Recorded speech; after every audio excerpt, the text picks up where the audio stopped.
Nih, ditabrak guys polisi. Sosok Aibtu Torus, polisi yang diseruduk mobil Fortuner saat tegur sopir langgar aturan, dulu pernah dicekik pemotor.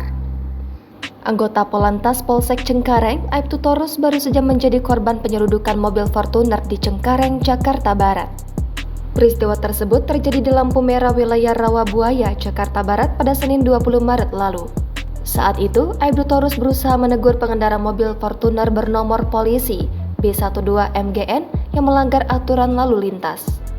Namun, bukannya mendengarkan, pengendara mobil Fortuner itu bersikeras terus melaju perlahan walaupun bodi mobilnya sedikit menyenggol Aibtu Torus di tengah kepadatan lalu lintas.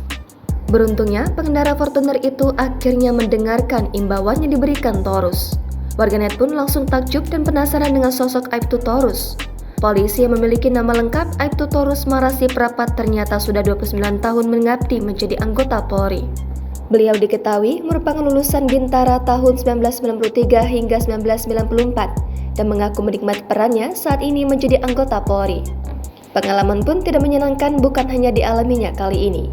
Aibtu Torus Marasi bercerita, dirinya juga pernah dicekik oleh pengendara sepeda motor di wilayah Cengkareng. Saat itu dirinya memberhentikan pemotor yang nekat masuk jalur Transjakarta. Pengemudi motor itu tidak terima sampai bertindak nekat mencekik ke arah baju Torus. Kejadian lainnya yang sering terjadi, masih banyaknya pengendara yang nekat menerobos lampu merah. Padahal kondisinya Torus selalu berjaga dan mengingatkan pentingnya keselamatan di jalan. Seperti diberitakan, Aibtu Torus Marasi Prapat menjadi korban penyerudukan mobil Fortuner di Cengkareng, Jakarta Barat. Mobil itu berniat belok kanan arah tol Rawabuaya di jalur 3 yang seharusnya hanya bisa dilalui dengan lurus terus menuju Grogol. Alhasil, Torus memang sedang berdiri jalur tersebut menghalangi mobil agar tak berbelok. Pada saat itulah, arogansi sang sopir Fortuner muncul. Aibtu Torus mengaku sempat tersenggol mobil tersebut. Meski begitu, dia memastikan tidak ada luka di tubuhnya.